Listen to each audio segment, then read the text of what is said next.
Hello, नमस्कार। मैं CA Manish Kothari आप सबका एक बार फिर से स्वागत करता हूँ सीए फाउंडेशन के पेपर वन अकाउंटिंग। जैसे अभी हमने चैप्टर 7 स्टार्ट किया है और उसका यूनिट 1 हम कंप्लीट कर चुके हैं। ये जो है 7 चैप्टर वो है preparation of the final accounts of sole proprietor. मतलब कोई पार्टनरशिप नहीं है, कोई कंपनी नहीं है, अकेला व्यक्ति है जो कि बिजनेस चला रहा है। अभी हमने सिंपल ट्रेडिंग के बारे में पूरा समझा। ये जो यूनिट है वो बहुत ही महत्वपूर्ण है। Unit 2 final accounts of manufacturing entities, पहले वाला था और नॉन मैन्युफैक्चरिंग एंटिटीज वाला था। अब जो है वो मैन्युफैक्चरिंग वाला है। माय डियर फ्रेंड्स, जो पेपर के ट्रेंड्स होते हैं उसमें ये मैन्युफैक्चरिंग वाला कभी कभी ही क्वेश्चन पूछते हैं, लेकिन मेक इट श्योर कि आप जब एग्जाम में बैठेंगे तो ये क्वेश्चन आने ही वाला है।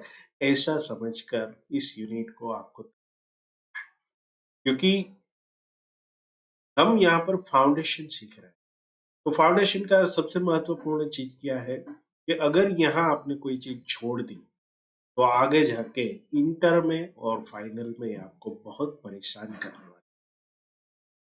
So don't think it will not ask into the exam. Just go ahead and start for the final accounts of manufacturing entities. चलिए इसको समझते हैं। और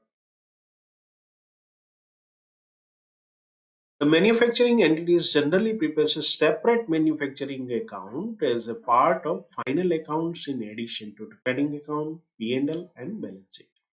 मतलब अभी 4 अकाउंट हो। The objective of preparing manufacturing account is to determine the manufacturing cost of the finished goods for assessing the cost effectiveness of manufacturing activities. तो सबसे महत्वपूर्ण ये बनाने का कारण क्या है? To assess the cost related to the activity.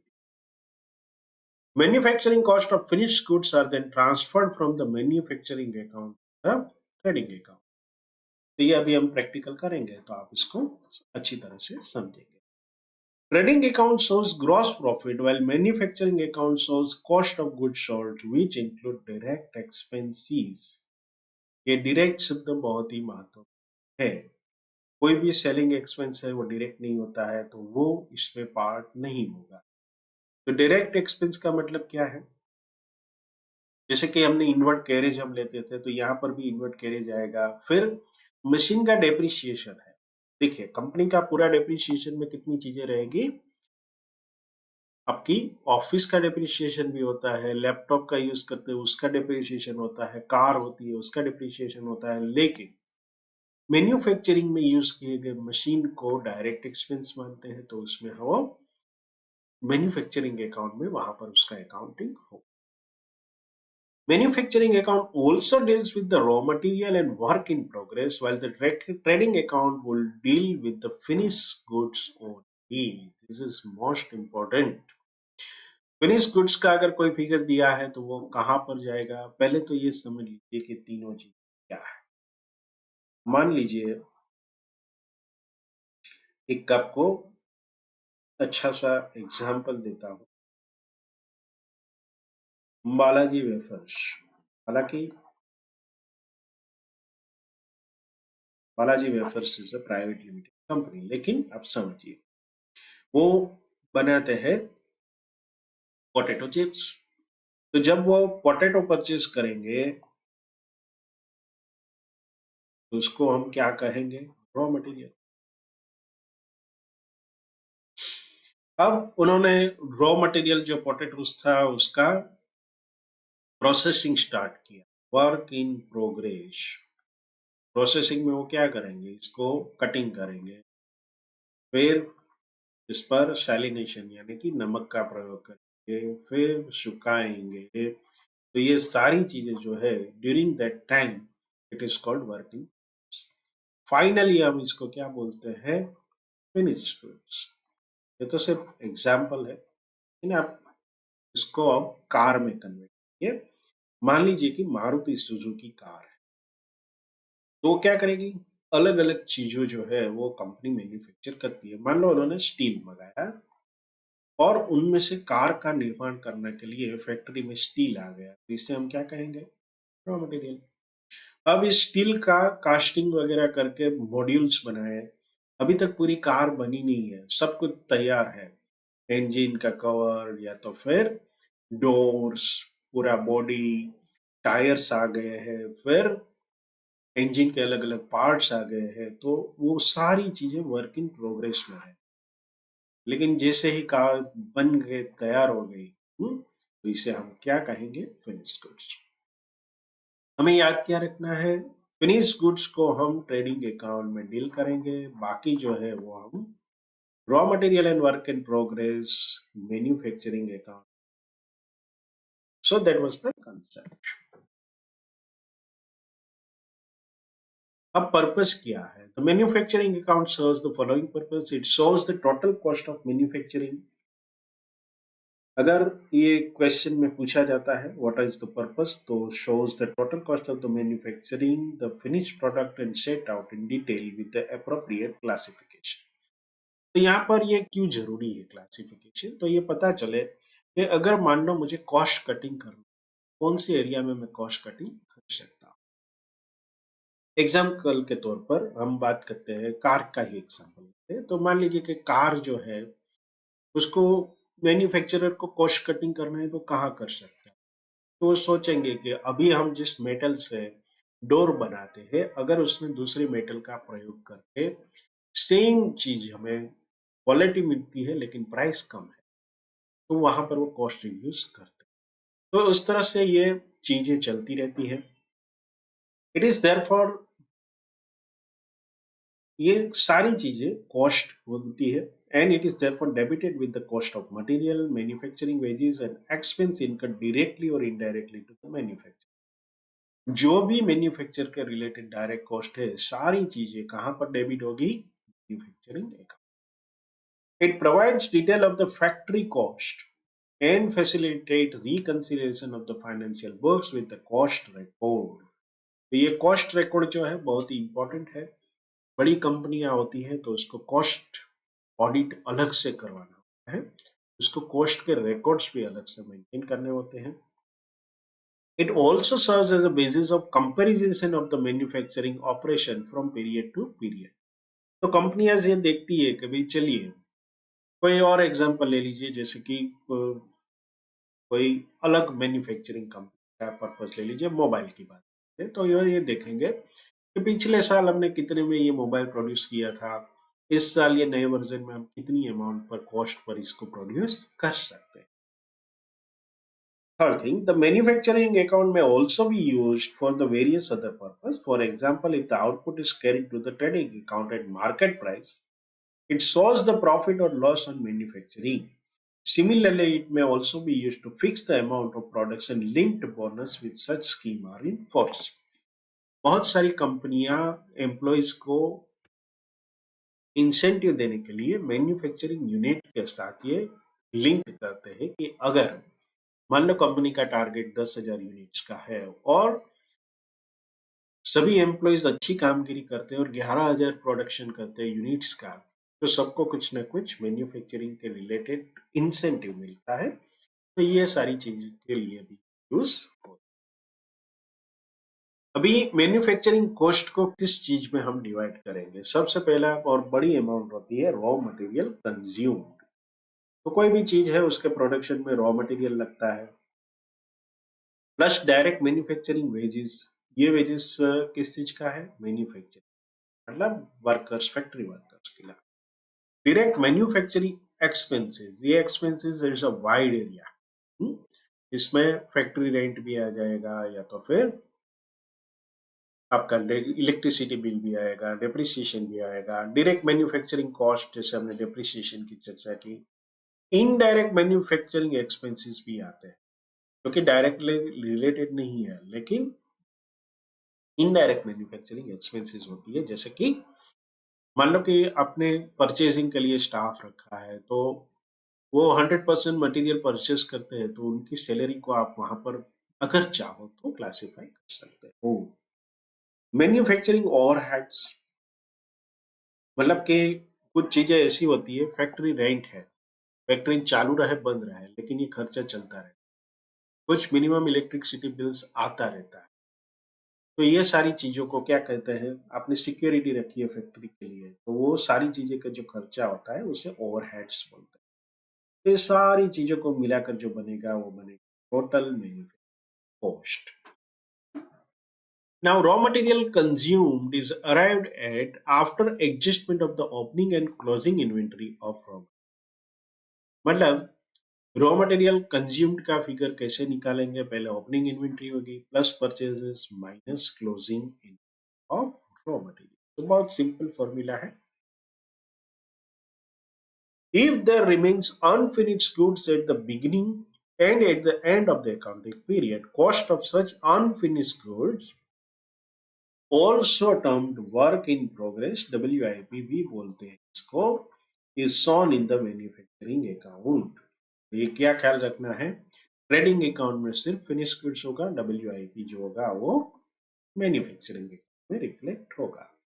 Opening inventory of work in progress is posted to the debit of the manufacturing account and closing inventory of work in progress is posted to the credit of manufacturing account। Just like trading account, ये debit और credit होता है।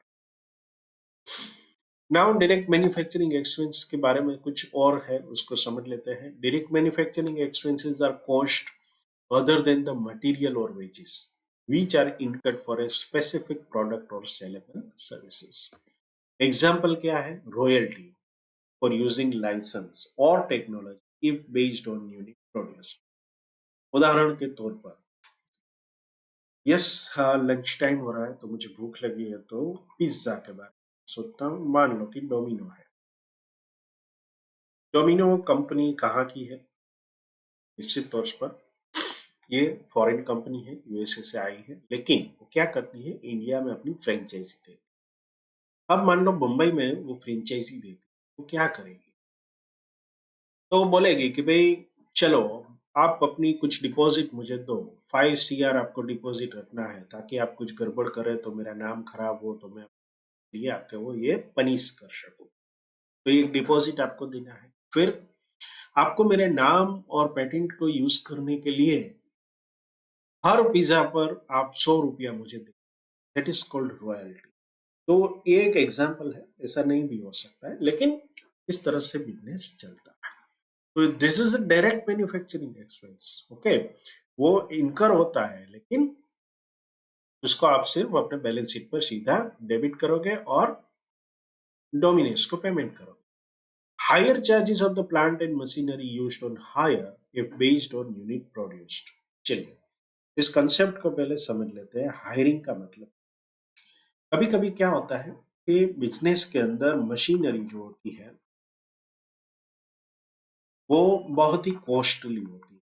तो कोई सामान्य व्यक्ति को business शुरू करना है, मैन्युफैक्चरिंग डिफिकल्ट है।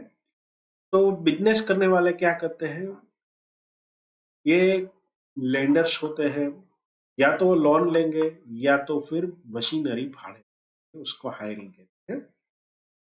तो जो हायरर होगा और हायरी होगा, तो हायरर क्या करेगा, वो मशीन लेके खुद यूज नहीं करता, वो दूसरे को अपना मशीन यूज करने के लिए भाड़े पे देता है। जस्ट लाइक आप टैक्सी के बारे में सोचो, टैक्सी वाला क्या करता है, हालांकि वो खुद ड्राइवर बन के आता है कभी कभी, नहीं तो अगर आप सिर्फ टैक्सी को मतलब कार को हायर कर रहे हो तो क्या होगा, वो कार उसकी मालिकी की है, वो आकर आपके घर पे छोड़ जाता है।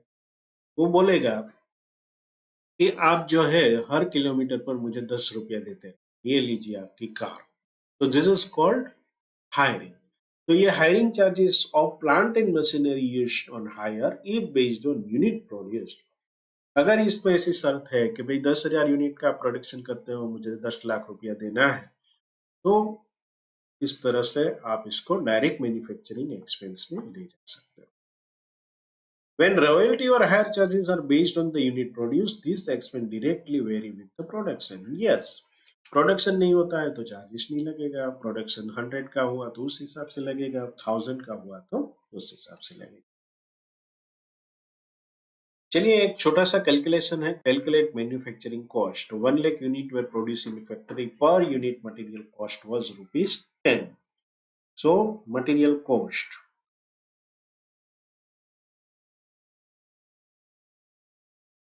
1 lakh units multiply 10 rupees is 10 lakh. Labor cost was ₹5. 1 lakh unit is 5. So it is 5 lakh. Royalty, royalty 1 lakh unit है, ₹3 per unit, so it is 3 lakh. Total manufacturing cost will be 18 lakh. Simple. Okay, तो ये छोटा सा example था। इस तरह से presentation किया है आईसीए, एक बहुत ही खूबसूरत तरीके से मैं जैसे एफेजर्टली कैलकुलेट करता हूँ, ऐसा कभी भी मत कीजिए।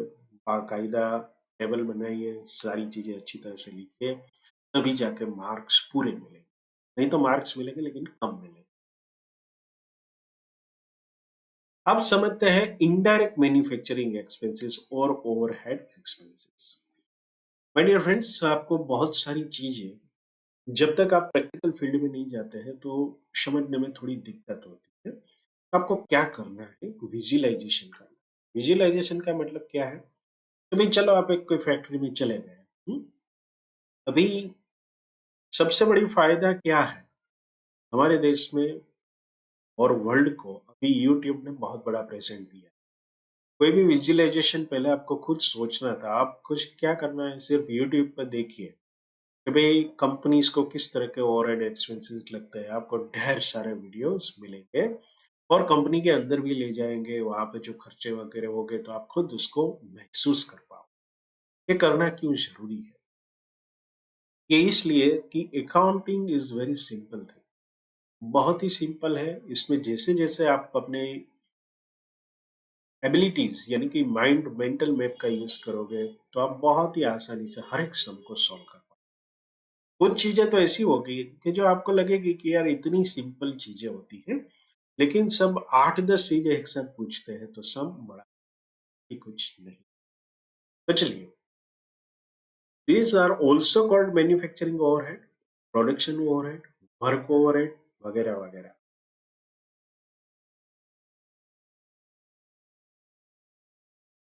So overhead is indirect material plus indirect wages plus indirect expenses.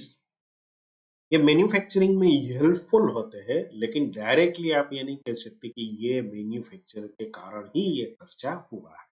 अब इसको समझते हैं एग्जाम्पल के माध्यम से। Indirect material means material which cannot be linked directly with the unit produce. For example, stores consumed for repair and maintenance work, small tools, fuel and lubricating oil. Lubricating oil मतलब machine के अंदर कुछ जंग ना लगे और smoothly काम करे, इसीलिए ऑयलिंग किया जाता है। तो ये डायरेक्टली रिलेटेड एक्सपेंस नहीं है मैन्युफैक्चरिंग के, लेकिन अगर ऑयलिंग सही ढंग से नहीं किया है तो पूरी कंपनी स्टॉप हो सकती है, मशीन फेलियर हो सकता है। Indirect wages are those which cannot be directly linked to the unit produce. For example, wages for maintenance of work, holiday pay, etc. तो समझते हैं मेंटेनेंस वर्क क्या है।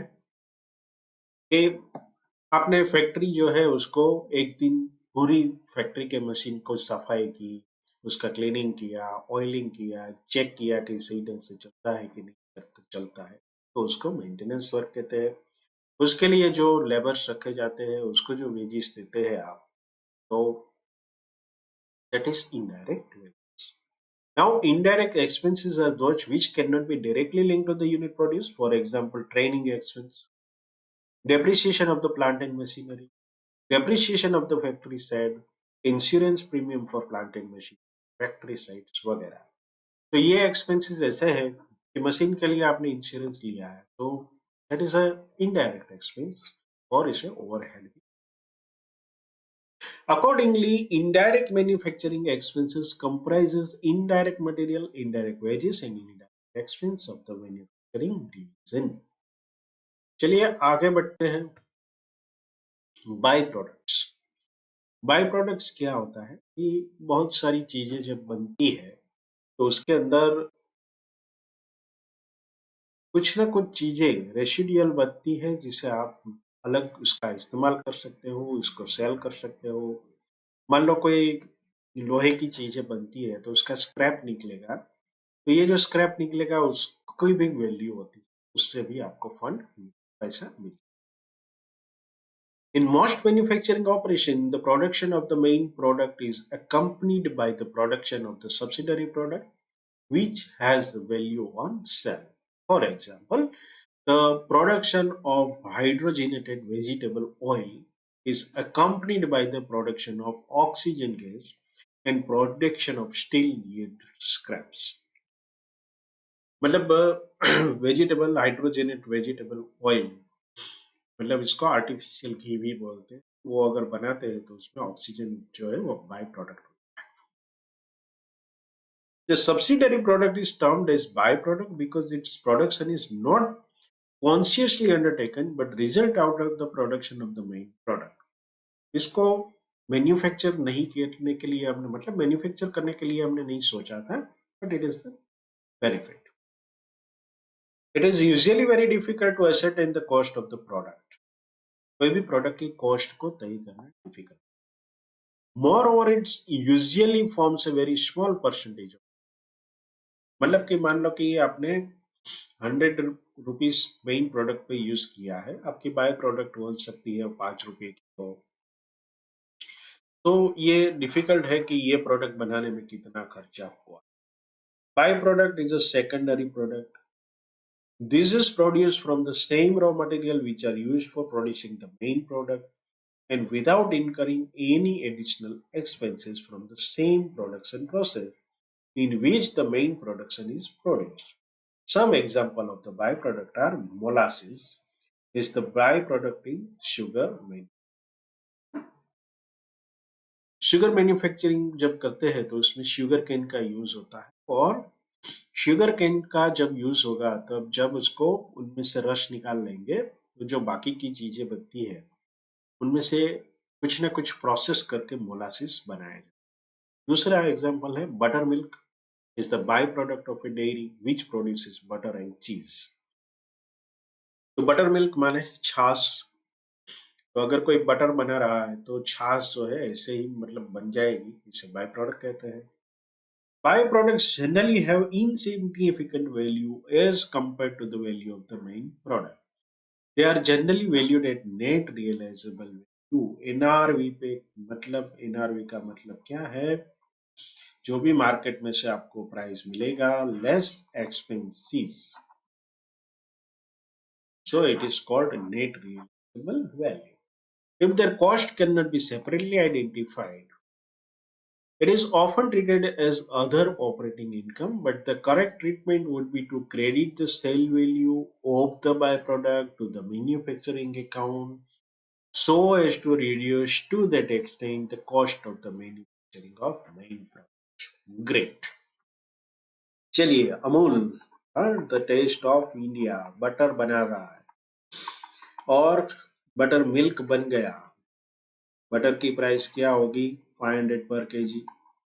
बटर मिल्क की प्राइस क्या होगी?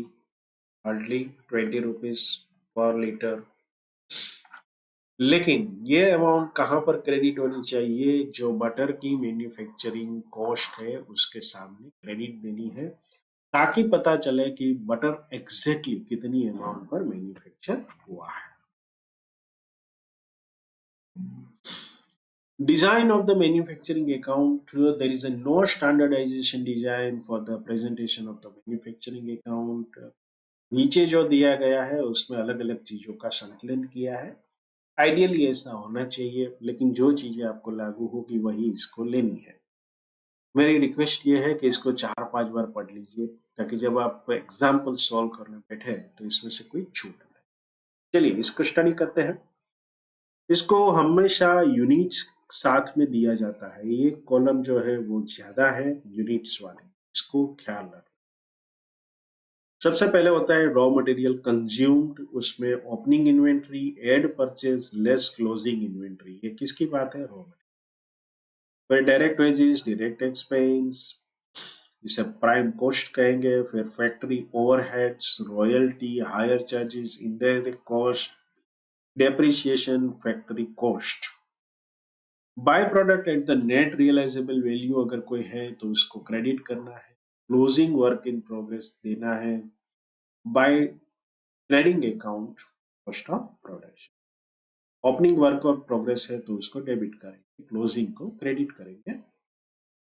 तो जो भी कॉस्ट ऑफ प्रोडक्शन होगी, यहाँ पर सेल्स का फिगर नहीं है तो ये ऑलवेज हमेशा क्या होगा, ये क्रेडिट साइड में इसका बैलेंसिंग फिगर निकलेगा, जिसे हम कहाँ पर ले जाएंगे? ट्रेडिंग। तो ये छोटा सा होता है, बहुत सारी चीजें नहीं होती है, और सम को आप पढ़ोगे तो ऑटोमेटिकली आपको पता चल जाएगा, लेकिन इसके लिए कंसेप्ट क्लियर होना जरूरी है। यहाँ पर कुछ ट्यूटोरियल नोट्स दी गई है, इसको समझ लीजिए। जब आप एग्जाम में या तो घर पर क्वेश्चन सॉल्व करेंगे तो इससे चीजों को दिया होगा। Frequently problems are set in which all the ledger balances are not given। मतलब हर एक बैलेंस नहीं दिया गया होगा तो आपको कुछ फिगर्स को डिराइव करना पड़ेगा। तो डिराइव करने के लिए आपके फंडामेंटल्स अगर क्लियर है तो बहुत आसानी से आप डिराइव कर लो। Instead, details are given regarding the number of the items in inventory, quantity manufactured. The figures for inventory sales would therefore have to be worked out independently from the data given। अब सब कुछ मान लो example में दे देते हैं तो हमारे लिए उसको अरेंज करने के अलावा कुछ बचता नहीं है, लेकिन हमारी स्किल को टेस्ट करने के लिए क्या है, कुछ चीजें मिसिंग देंगे तो वो हमें डिराइव करना। The following general rules may be observed। Manufacturing account should have columns showing the quantities and values। तो यहाँ पर आप देखेंगे कि हमने ये जो देखा, यहाँ पर यूनिट होगा और वैल्यू होगी, तो ये यूनिट को आप वैल्यू के साथ मल्टीप्लाई करोगे तो टोटल अमाउंट बनता है। Frequently, all the quantities are not given and the quantities applicable to one or more of the item would have to be worked out। For example, if the question does not state the total number of the items sold, the quantity can be worked out by adding opening inventory and unit manufactured and deducting closing inventory। It is therefore useful to have quantity column in the account so that it can be seen that both side balances। So ये एक फंडा रहेगा। अभी और दो चार चीजें हैं उसको भी देख ले। The manufacturing account will show the quantity of raw material in inventory at the beginning and at the end of the year and the purchase during the year। As regard finished goods, it will only show the quantity manufactured, and as regards work in progress, the opening and closing it। तो जो तीन चीजें हैं, raw material, work in progress and finished goods, तीनों में क्या फर्क है? Raw material in inventory at the beginning and at the end of the year, दोनों चीजें आएगी। And purchase during the year. Regard the finished good, it will only show the quantity manufacture. Finished goods में सिर्फ जितनी quantity manufacture की है ये आएगी। As regard work in progress, the opening and closing amount. The trading account will show the quantities of finished goods manufactured and sold, and the opening and closing inventory। It will not show the quantity of the raw material or work in progress। वो हम पहले पढ़ चुके हैं। For determining the value of the closing inventory, in the absence of the specific invention to the contrary, it must be assumed that sales have been on first in first out basis। That is, the closing inventory consists as far as possible of the goods produced during the year, so opening inventory being sold out। मतलब कि FIFO पद्धति से होगा, हम इसका study कर चुके हैं डिटेल में। तो हमें ये सोचना है कि पुरानी वाली सारी चीज बेच दी गई है और ये नई जो चीजें हैं वो आप सिर्फ इन्वेंट्री में available. It may be mentioned here that nowadays no manufacturing business entity prepares manufacturing account as part of its final set of Q। Even the item of manufacturing account are shown either in trading account, मतलब combine करके बना दिया जाता है, in case of non-corporate entities or in statement of profit and loss in case of corporate entities. तो ये combination होता है, लेकिन ये चीजें तो बनानी है. The procedure of preparation of the trading account, profit and loss account, balance sheet have already been explained in Unit 1 of this chapter. Students should refer the earlier unit for attempting the problem based on the preparation of the complete set of the final account of the sole proprietor. मतलब कि पहले unit में जो पढ़ा उसको मिलाकर अब ये चार चीजें बनानी सीखनी है. माय डियर फ्रेंड्स, कुछ भी चीजें सीखने के लिए सबसे इम्पोर्टेंट चीज क्या है? हम खुद से एग्जाम्पल करें. तो खुद से एग्जाम्पल करने के लिए हम इलिस्ट्रेशन 2 को करेंगे. यहाँ से मुझे अब स्क्रीन में से थोड़ा गायब आना. वजह क्या है कि ये जो सम होता है वो इतनी स्क्रीन ऑक्यूपाई करता है, तो पूरा प्रोसेस आपको दिखाने के लिए मैं सिर्फ मेरी आवाज आपको सुनाई देनी पड़ेगी. पूरी स्क्रीन जो है हम ऑक्यूपाई करेंगे और आपको अच्छी तरह से सारे इलिस्ट्रेशन को समझाएंगे. तो यहाँ पर हम एक छोटा सा पोज लेते हैं और इलिस्ट्रेशन 2 से हम स्टार्ट. ठीक है. Illustration number 2. Mr. Vimal runs a factory which produces soaps. Following details were available in respect of his manufacturing activities for the year ended 31st March 2022. तो यहाँ पर ये मिस्टर विमल जो है वो सॉप बना रहे हैं और हमें कुछ एक्टिविटीज दी है. तो चलिए इसको समझते हैं. और करना क्या है? Prepare a manufacturing account of Mr. Vimal for the year ended 31st March 2022. तो हमें यहाँ पर ओपनिंग वर्क इन प्रोग्रेस दिया है, क्लोजिंग वर्क इन प्रोग्रेस दिया है. साथ में आप देखेंगे opening inventory of raw material और closing inventory of raw material purchases दिया है. तो ये तीनों फिगर्स जो है वो रॉ मटेरियल रिलेटेड है. साथ में एक्सपेंसेस दिया है. Higher charges of the machine 0.60 per unit menu. मतलब यहाँ पर वर्किंग नोट हमारा बनाना पड़ेगा, बना लेंगे. चलिए. और higher charges of factory direct expense दे दिया है 2,20,000. डायरेक्ट वेजेस इसमें बाइफर्केशन है 0.80 पर यूनिट. तो यहाँ यूनिट प्रोड्यूस 5 लाख है तो यहाँ पर ये 4 लाख होगा. And 0.40 for unit of closing WIP. तो ये 12,000 यूनिट के भी 40 पैसे के हिसाब से खर्च लगेगा. रिपेयर एंड मेंटेनेंस है 1,80,000. बहुत ही सिंपल सम है, कुछ ज्यादा इसमें सोचना नहीं है. मिस्टर विमल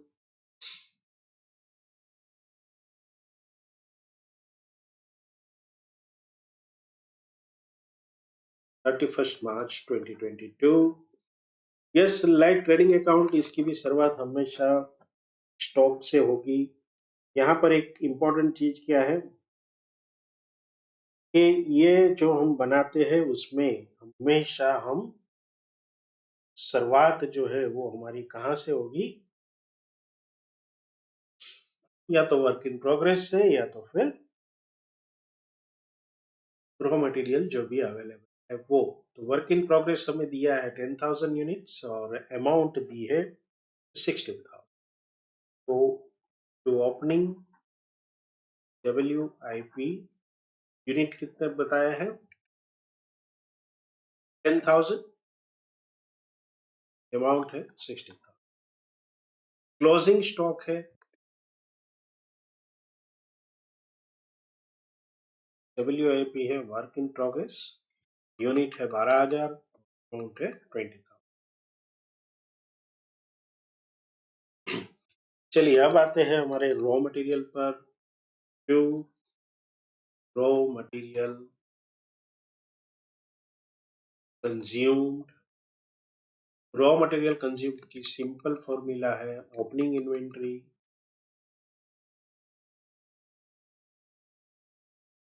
प्लस परचेज लेस क्लोजिंग. तीनों के फिगर हमें दिए हुए हैं 170, 180 एंड 820. तो ये 170 है, ये 190 है और 8,20,000 है। तो यहाँ कुल मिलाकर अगर हम टोटल करते हैं इसका,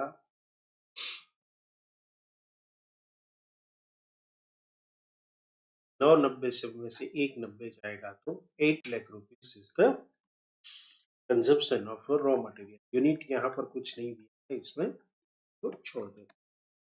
तो 8 लाख रुपीज का ये कंज्यूम हुआ है। अभी higher charges of machine, higher charges जो है 0.60 पर मैन्युफैक्चर, 0.60 मल्टीप्लाई 5 लैक्स, तो ये 3 लाख आए। यहाँ पर आप यूनिट लिख सकते हो। उसके बाद डायरेक्ट वेजेस है, डायरेक्ट वेजेस में completed unit, unit produced 5 lakh है। इसका कितना अमाउंट बनता है 0.80 के हिसाब से 4 लाख रुपया। वर्क इन प्रोग्रेस है 12,000 यूनिट, उसका 40 पैसे के हिसाब से 4,800, कुल मिलाकर बनेगा 4,04,800।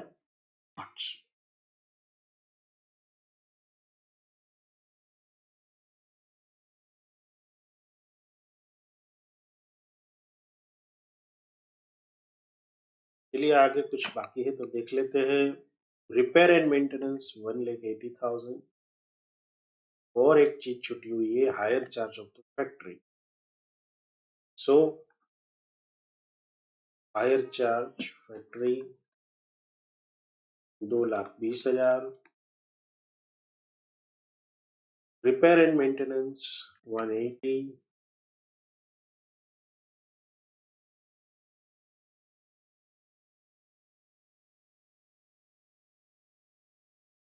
तो यहाँ पर आप देखेंगे कि ऑलमोस्ट सभी फिगर्स हमने कैरी फॉरवर्ड कर लिया है। तो चलिए इसका टोटल लगाते हैं।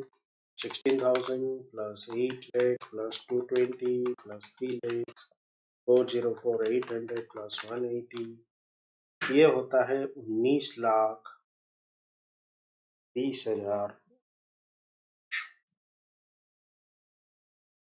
उनमें से 20,000 माइनस करेंगे, 20,800। इसे हम क्या कहेंगे, by trading account, cost of finished goods.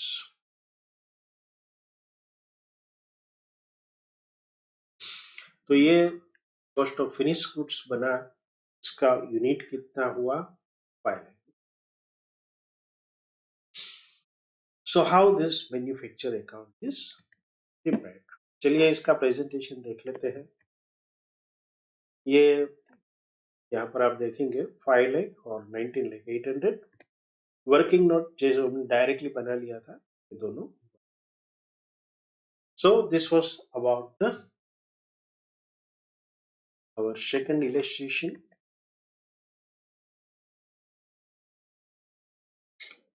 Illustration number 3.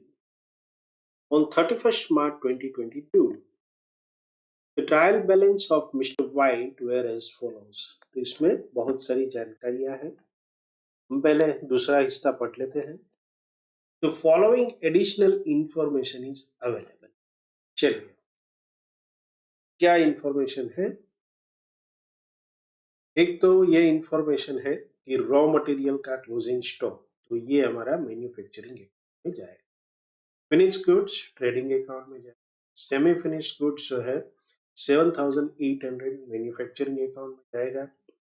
Salary and wages unpaid for March 2022, तो ये हमारा प्रॉफिट एंड लॉस में भी जाएगा और बैलेंस शीट में भी जाएगा। Machinery is to be depreciated by 10%, ये P&L में जाएगा ये, एंड बैलेंस शीट में भी असर करेगा। ऑफिस फर्नीचर बाय 7.5%, तो ये दोनों चीजें भी वहां पर इम्पैक्ट करेंगे। Provision for doubtful debt is to be maintain at 1% of sales. चलिए इसका एक वर्किंग नोट बना। Office premises occupy 1/4 of the total year. तो यहाँ पर जो भी एक्सपेंसेस हो गए ऑफिस प्रीमाइसेस के रिलेटेड, तो चलिए उसका भी एक वर्किंग नोट बनाएंगे हम। Lighting is to be charge as 2/3 of the factory and 1/3 of the office. तो इसका भी हम नोट बना लें। Prepare the manufacturing account, trading account, profit and loss account and the balance sheet. तो कुल मिलाकर 5 चीजें हमें बनानी पड़ेगी। तो सबसे पहले वर्किंग नोट एक छोटा सा बना लेते हैं, बहुत ज्यादा इसमें कुछ अब नहीं लगता है। तो हमें वर्किंग नोट एक जो बनाना है प्रोविजन फॉर डाउटफुल डेट का, तो उसको पहले बना लें।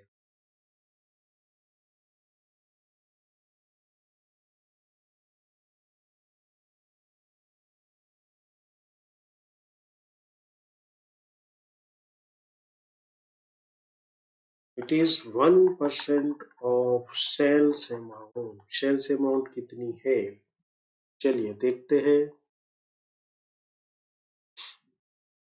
सेल्स का फिगर 167,200 है। 167,200, सो इसका 1% होगा 1672। अगर कोई एग्जिस्टिंग प्रोविजन है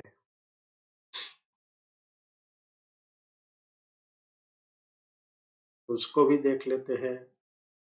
provision for doubtful date 1650 already है,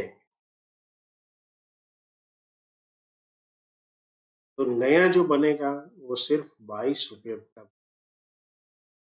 प्रोविजन। ये कहाँ जाएगा, ये नहीं।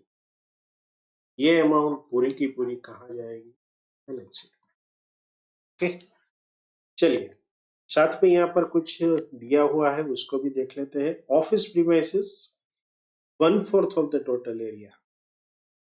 तो ऑफिस प्रीमाइसेस में कौन सा खर्चा है, ऑफिस फर्नीचर नहीं, रेंट है 6000। चलिए एरिया की बात है और रेंट की है, तो रेंट जो होगा, रेंट फैक्ट्री 3/4, ऑफिस 1/4, कुल 6000 है। तो फैक्ट्री में कितना जाएगा, 4500, इसमें 500। ये जाएगा मैन्युफैक्चरिंग अकाउंट में और ये जाएगा P&L में। चलिए सेम में एक और एक्सपेंस का है वो भी देख लेते हैं। Lighting is 1/3 office and 2/3 factory. Lighting का खर्चा कितना है, 1350। तो 1350 अगर है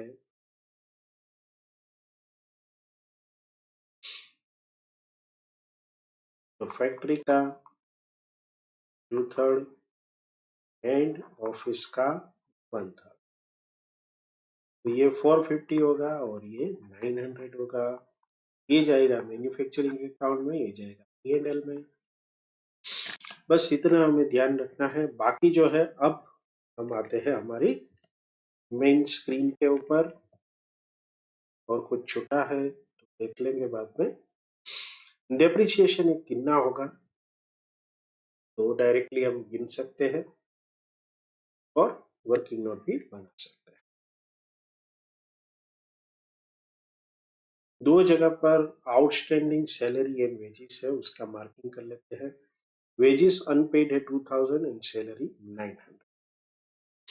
तो यहाँ पर वेजेस जो है वो अनपेड कितने हैं और सैलरी जो है वो अनपेड कितनी है। ये दोनों जगह wages will be gone to the manufacturing account, salaries P&L, mind well ये अमाउंट जाएगी बैलेंस शीट में। चलिए अभी हम इसका मार्किंग कर लेते हैं। रॉ मटेरियल जो है वो मैन्युफैक्चरिंग अकाउंट में, ये भी मैन्युफैक्चरिंग में, फिनिश गुड्स ट्रेडिंग अकाउंट में और बैलेंस शीट में जाएगा। सन्ड्री डेटर्स बैलेंस शीट की आइटम है। कैरेज ऑन परचेज ये मैन्युफैक्चरिंग में जाएगा। Bills receivable balance sheet item है, telephone exchange P&L, repair to office furniture P&L, या बैलेंस शीट ऑफिस फर्नीचर, इसके ऊपर डेप्रिसिएशन कितना है इस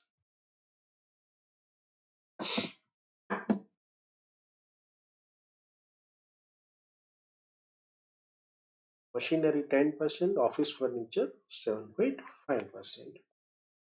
तो चलिए इसके ऊपर 7.5% अगर डेप्रिसिएशन लगाते हैं तो 750 amount.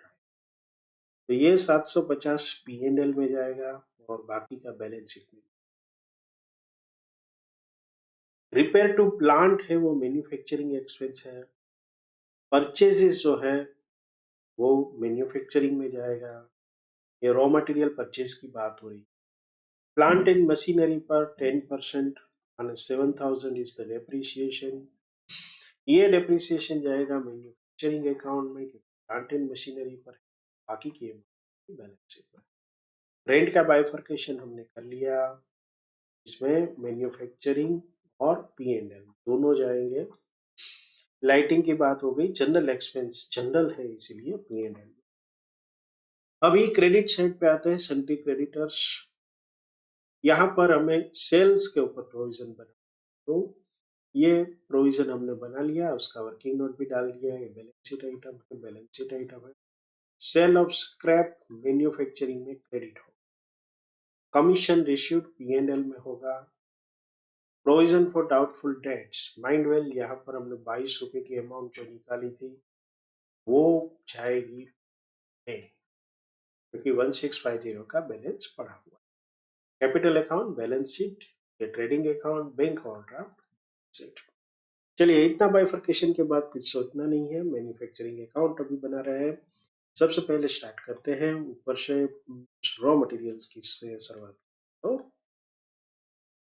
To opening raw material, raw material का ओपनिंग कितने का है 21,000। Add purchase less closing raw material. तो यहाँ पर हमें परचेजेस दी गई है 85,000 की है।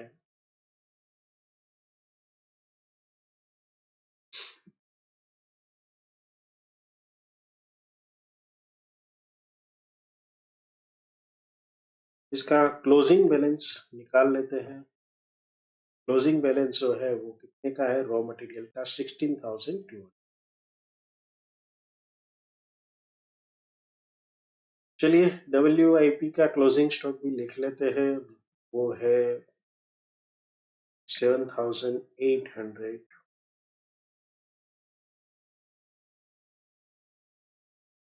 यूनिट नहीं दिया हुआ है, इसको इग्नोर कर रहे हैं। फिनिश गुड्स को देख लेंगे बाद में, 18,100 ट्रेडिंग अकाउंट का है।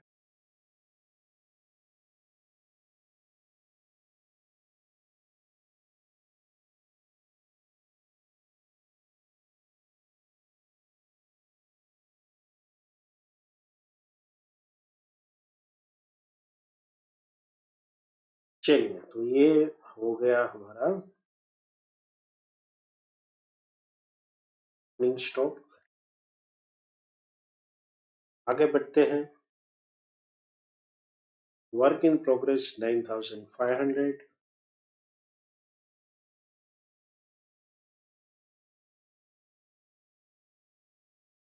इसके फिगर निकाल लेते हैं। 1,06,000 माइनस 1,600, 89,800।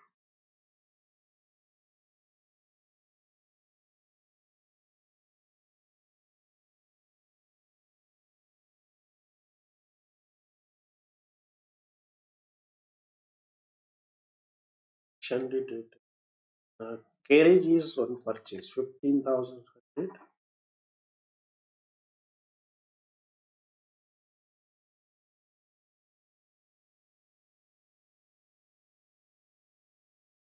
इसके बाद है repairs to plant 1,100।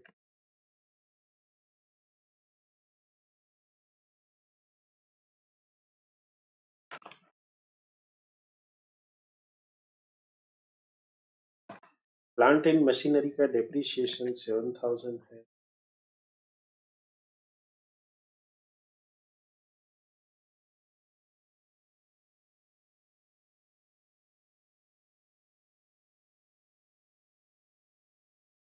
Rent and lighting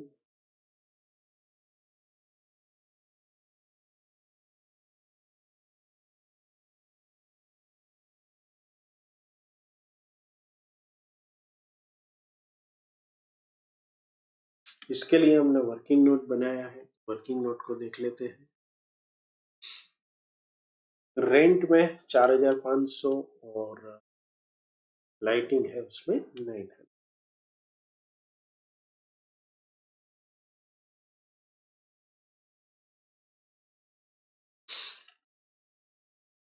चलिए ये दोनों एंट्रियां हो गई है। अभी जनरल एक्सपेंस नहीं है। Cell of scrap 2,500,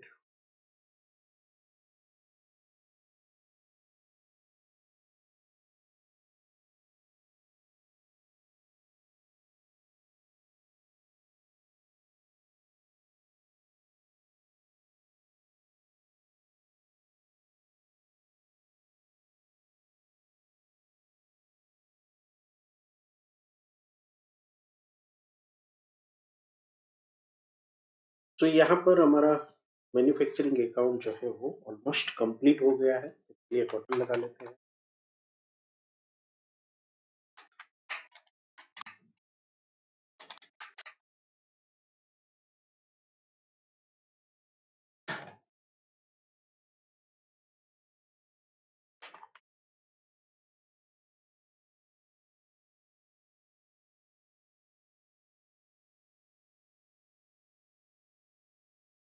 okay, wages के फिगर हम लोग चूक गए हैं।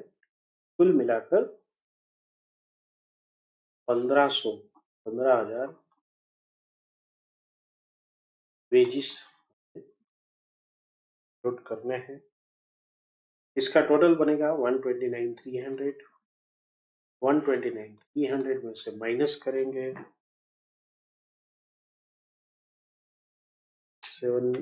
7,800 minus 2,500, 1,19,000 is the। So friends, tester knowledge के अंदर जो ट्रू एंड फॉल्स है इसको हम समझते हैं। By product valued at cost और net realisable value whichever is low. तो ये स्टेटमेंट जो है वो फॉल्स है, क्योंकि बाय प्रोडक्ट जो होती है वो हमेशा एनआरवी पर हम मेजर करते हैं। The manufacturing account is prepared to ascertain the profit or loss on the goods produced. The manufacturing account is prepared to ascertain the profit or loss on the goods produced. ये false है। इसकी वजह क्या है कि profit and loss को नहीं major करते, हम कॉस्ट जो है उसको मेजर करने के लिए मैन्युफैक्चरिंग बनाते हैं कि भाई कितनी एक्चुअल कॉस्ट बनती है, या तो फिर कॉस्ट रिडक्शन अगर कहाँ पर कर सकते हैं, या तो फिर अगर इंसेंटिव देना है तो इसको तो हम वो करते हैं। If there remains unfinished goods at the beginning and at the end of the accounting period, cost of such unfinished good is shown in the manufacturing account. तो ये जो अनफिनिश स्टॉक है इसको हम वर्क इन प्रोग्रेस कहते हैं। ये true sentence है।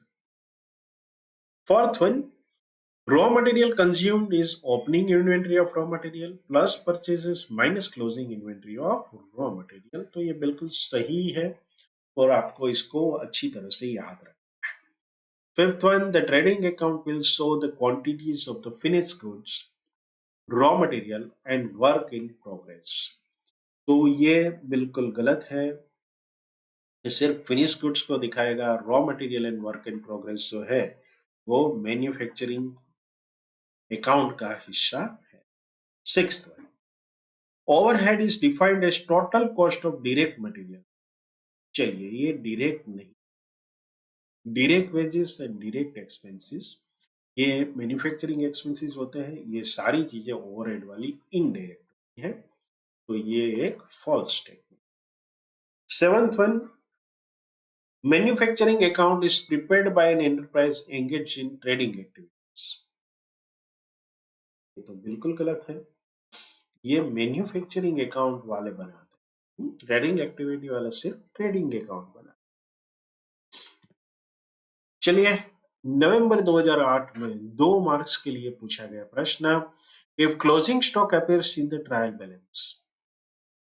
तो ट्रायल बैलेंस में अगर ये अपीयर करता है, यूनिट 1 में हम इसको पढ़े थे, the closing inventory is then not enter into the trading account, it is shown only in the balance sheet. तो ये बिल्कुल सही है।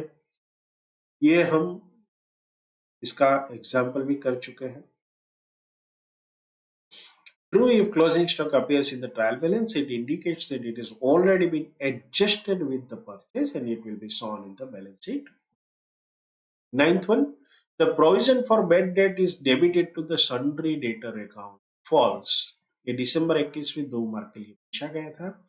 Provision for bad debt is created on sundry debtor, but it is debited to profit and loss account only. Question 10. Overhead is defined as the total cost of direct material, direct wages। जो भी हमने पढ़ा कि जून 23 में 2 marks के लिए पूछा गया था। सो ये फॉल्स है। Overhead is defined as the total of indirect material, indirect wages and indirect expenses। तो ये कुल मिलाकर 10 ट्रू एंड फॉल्स थे जो हमने पढ़े। अभी थियोरेटिकल क्वेश्चन को हम थोड़ी देर बाद अटेम्प्ट करेंगे। यहाँ पर हमें एक बाई प्रोडक्ट की जो शॉर्ट नोट दी गई है उसको देख लेते हैं। Write a short note on the by product. By products generally have insignificant value as compared to the value of the main product. They are generally valued at the NRV, that is net realizable value, if their cost cannot be separately identified.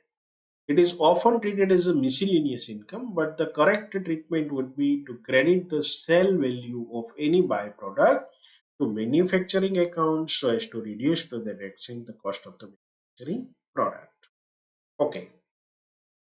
एक और question है, differentiate between direct manufacturing expenses and indirect manufacturing expenses. तो direct manufacturing are cost other than material of or wages which are incurred for a specific product or a sellable services। तो यहाँ पर wages और material को छोड़ के जितना भी खर्चा है, जैसे कि डायरेक्ट इलेक्ट्रिसिटी एक्सपेंस है, डायरेक्ट फैक्ट्री रेंट है, या तो फिर डायरेक्टली जो ओवरहेड्स तो नहीं होते, इनडायरेक्ट होते हैं, लेकिन डेप्रिसिएशन है तो उस फैक्ट्री का, तो उसको हम डायरेक्ट मैन्युफैक्चरिंग एक्सपेंस में ट्रीट करते हैं।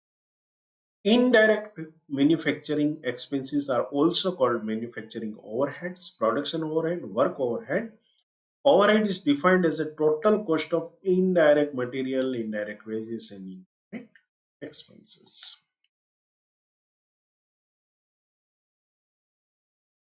ये हमने ट्रू और फॉल्स और कुछ क्वेश्चंस देखे। अभी प्रैक्टिकल क्वेश्चंस इस यूनिट के हमें करने हैं और इलिस्ट्रेशन साथ में दोनों यूनिट में से पूछे गए प्रीवियस ईयर एग्जाम को कंसीडर कर, मतलब पूरा सॉल्व करेंगे यहाँ पर।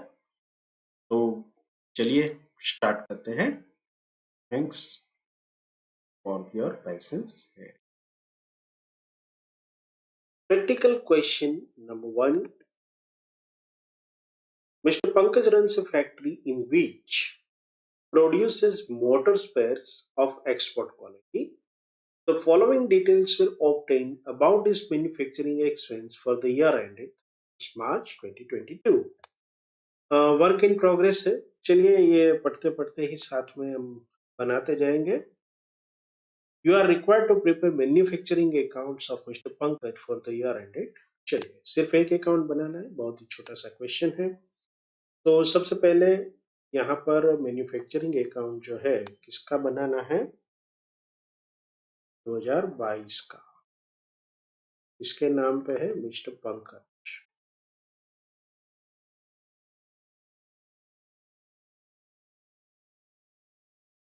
सबसे पहले WIP है, WIP ओपनिंग स्टॉक 390 दिया है, साथ में बाय क्लोजिंग WIP दिया है 5,07,000,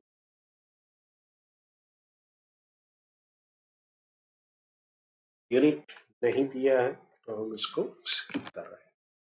raw material purchase opening and closing plus return भी है और इनडायरेक्ट, तो इसको पहले ओपनिंग प्लस परचेज में से रिटर्न करें।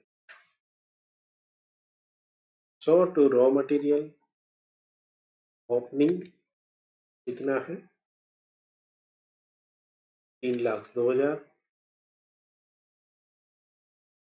प्लस परचेज 12,10,000, 15,12,000 टोटल होगा। इनमें से रिटर्न कुछ किया हुआ 18,000, ये बनेगा 14,94,000। इनमें से कुछ कंज्यूम हो गया होगा, तो जो बचा है वो है क्लोजिंग रॉ मटेरियल का है 3,10,000। तो ये 11,84,000 इज द रॉ मटेरियल। चलिए अभी आगे बढ़ते हैं इनडायरेक्ट मटेरियल। इनडायरेक्ट मटेरियल जो है उसका खर्चा हम कहाँ पे करेंगे, अदर ओवरहेड में, क्योंकि यहाँ पर दो चीजें हैं, रॉ मटेरियल और डायरेक्ट वेजेस को छोड़ के हर एक चीज क्या है, ओवरहेड है।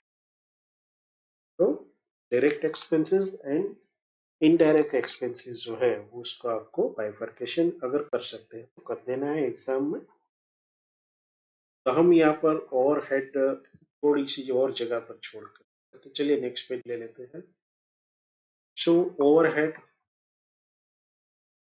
उसमें से एक पहला जो ओवरहेड है वो कौन सा है,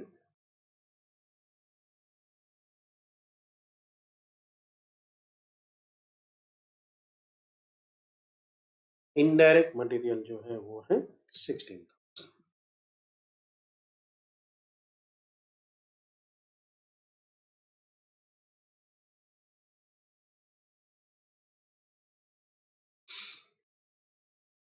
वेजिस डायरेक्ट 2,10,000 है और इनडायरेक्ट 48। तो indirect wages 48,000,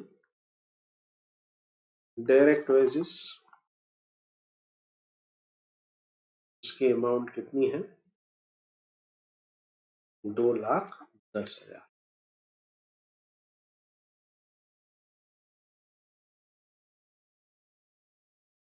direct expense royalty on production, direct expense royalty कितनी की है 130 की। चलिए repair and maintenance 230,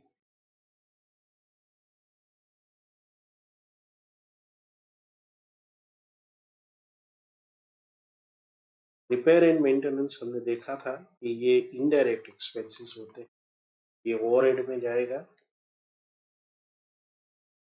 depreciation on factory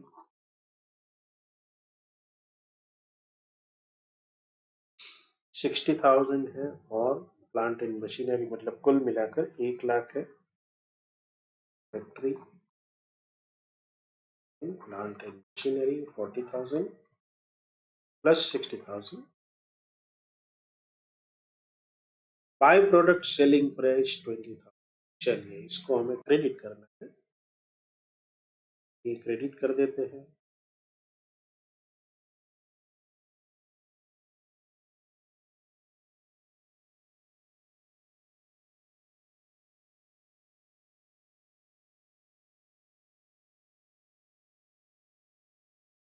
by product, तो यहाँ पर हमारा कॉस्ट ऑफ गुड्स मैन्युफैक्चरिंग निकलेगा बाय कॉस्ट ऑफ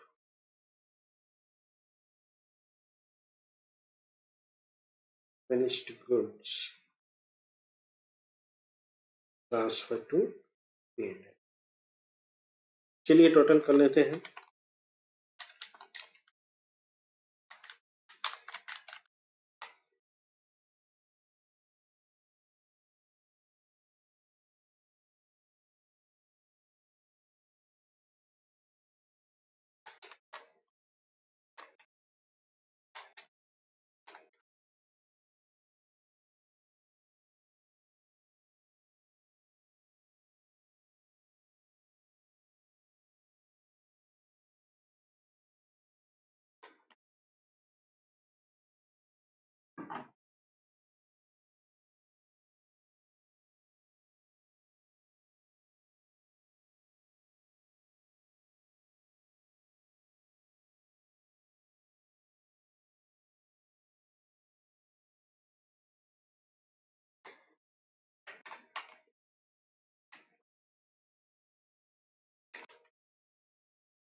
आप इसका एक सिंगल फिगर भी ओवरहेड का लिख सकते हो, that is 394।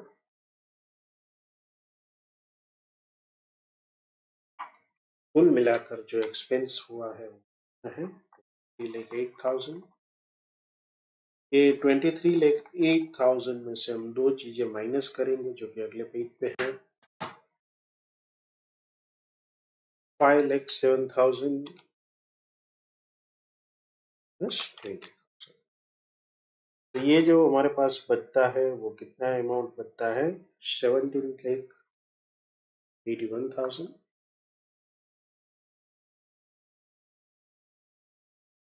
So this is how our manufacturing account is prepared। और कुछ बनाना नहीं कहा है, छोड़ देते हैं। Yes, 17,81,000 is the answer। इसमें प्रेजेंटेशन आप देख लेना अच्छी तरह से, 2 कॉलम बनाए, यूनिट वगैरह होता है अभी हमें ध्यान रखना। So this was the first question। Practical question number 2। Following are the manufacturing account, creditor account, and trading account provided by Mr. CV relate to 21-22। There are certain figure missing from this account। Okay? आगे कहते हैं additional information है, purchase of machinery 10 lakh has been omitted, fine. उसके ऊपर depreciation लगाया है 10%, तो मतलब 1 लाख बनेगा। Wages include paid to factory workers 3 lakh, paid to labour of the office 50,000, fine. Direct expenses includes following: electricity charges 80,000, of which 30% per day, office fuel charges, fine। करना क्या है? You are required to prepare revised manufacturing account and raw। तो दो account बनाने हैं, manufacturing and raw material. लेकिन इसको पहले थोड़ा समझ लेते हैं। जो फिगर्स मिसिंग है, अगर हम यहां से कुछ फिगर जॉट डाउन कर सके तो देखिए, यहाँ पर क्रेडिटर का फिगर मिसिंग है, लेकिन क्रेडिटर अकाउंट दिया हुआ है। और ये क्रेडिटर अकाउंट बहुत ही सिंपल तरीके से यहाँ पर 28 लैक्स होते हैं, यहाँ पर भी 28 लैक्स होते हैं। तो उसका मतलब ये है कि हमने बैंक के द्वारा 13 लाख रुपए जो है वो जमा करवाया है। तो ये ट्रू क्रेडिटर्स अकाउंट 13 लाख हो गया है। ये दोनों का टोटल हम लेंगे तो 14 लाख होगा। चलिए फाइन। यहाँ पर आप देखेंगे कि 17,94,000 है। अगर हम इसको ये तीन अमाउंट माइनस करते हैं तो क्या होगा? 1794 माइनस 350 माइनस 2 लाख माइनस 2,44,000। तो ये 10 लैक्स यानी कि 1 मिलियन की राशि बनती है। और ये है रॉ मटेरियल कंज्यूम्ड, जो कि हम यहाँ पर इसको इनपुट कर सकते हैं। तो यहाँ पर से ये 14 लाख है। क्लोजिंग स्टॉक हमारा अब मिल चुका है, वो है 4 लाख रुपीज। करना क्या है, रिवाइज्ड अकाउंट बनाना है, लेकिन इस तरह से नहीं, एडिशनल इंफॉर्मेशन के साथ। तो एडिशनल इंफॉर्मेशन को देखते हैं और उसके लिए वर्किंग नोट बना। Purchase of machinery worth 10 lakh has been omitted. तो पहली वर्किंग नोट क्या बनेगी, machinery 10 lakh omitted, depreciation at the rate 10% is 1 lakh.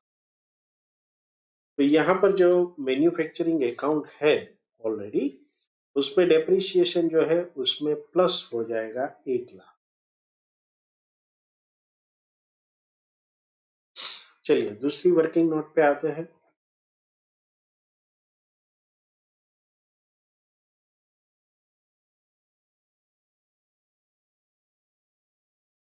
Wages includes the following: paid to factory workers 3 lakh, paid to labor at office।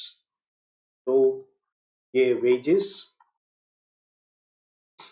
paid to workers 3 lakh only।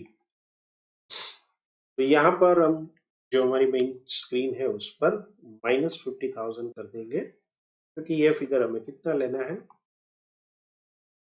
Only 3 lakhs. चलिए तीसरी working note बनाते हैं और देखते हैं कि इसमें क्या करना है। डायरेक्ट एक्सपेंसेस इंक्लूड, ये सारी चीजें दी है, ठीक है। तो पहले टोटल डायरेक्ट एक्सपेंसेस कितना है वो देख लेते हैं, 2,44,000।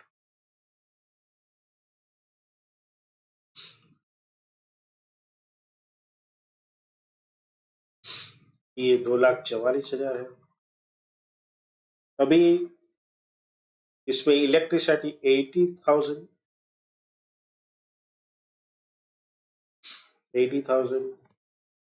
उसमें से 30% पर्टेन टू ऑफिस, मतलब 70% जो है वो किस चीज का है, ऑफ कोर्स हमारे मैन्युफैक्चरिंग अकाउंट का। उसके बाद फ्यूल चार्जेस 20%, 20,000, उसमें कुछ बाइफर्केशन नहीं है तो वो सेम रहेगा। उसके बाद फ्रेट इनवर्ड ऑलवेज मैन्युफैक्चरिंग का हिस्सा होता है।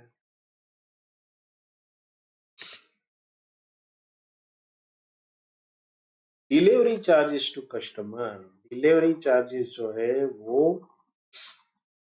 P&L का हिस्सा है। ये इनवर्ड होता तो अलग बात होती, तो ये 20,000 मिलेगा। तो यहाँ से -24,000, यहाँ से -20,000, कुल मिलाकर ये कितना होना चाहिए,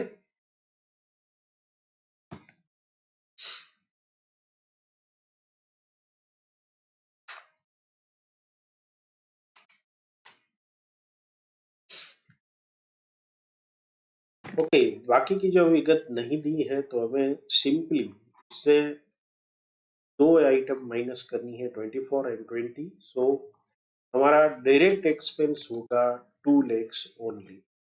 तो डायरेक्ट एक्सपेंस जो है वो हमें 2 लाख रुपया, मतलब यहाँ से -44,000 करना है। ओके चलिए बनाते हैं हमारे दोनों अकाउंट को। अब तो मामला एकदम इजी हो गया है। एक है मैन्युफैक्चरिंग अकाउंट और एक ट्रेडिंग अकाउंट। पहले ट्रेडिंग अकाउंट को बना लेते हैं।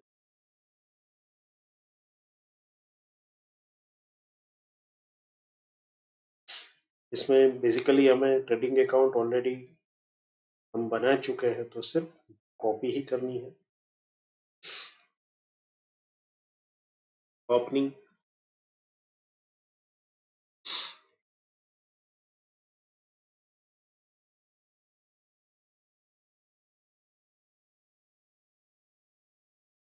क्रेडिटर्स,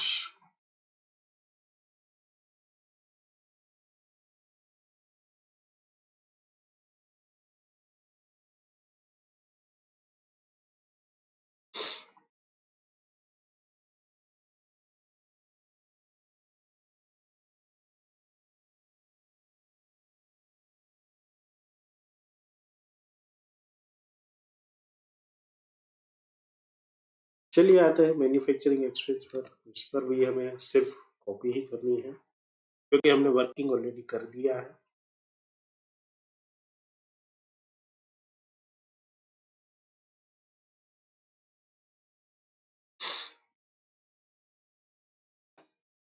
तो RM consumed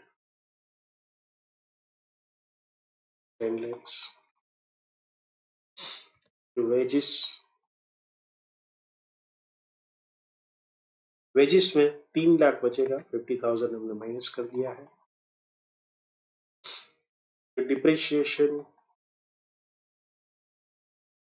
1 lakh will be added, तो 2 लाख है, 3 लाख हो जाएगा। डायरेक्ट एक्सपेंसेस 2 लाख ही बचा है।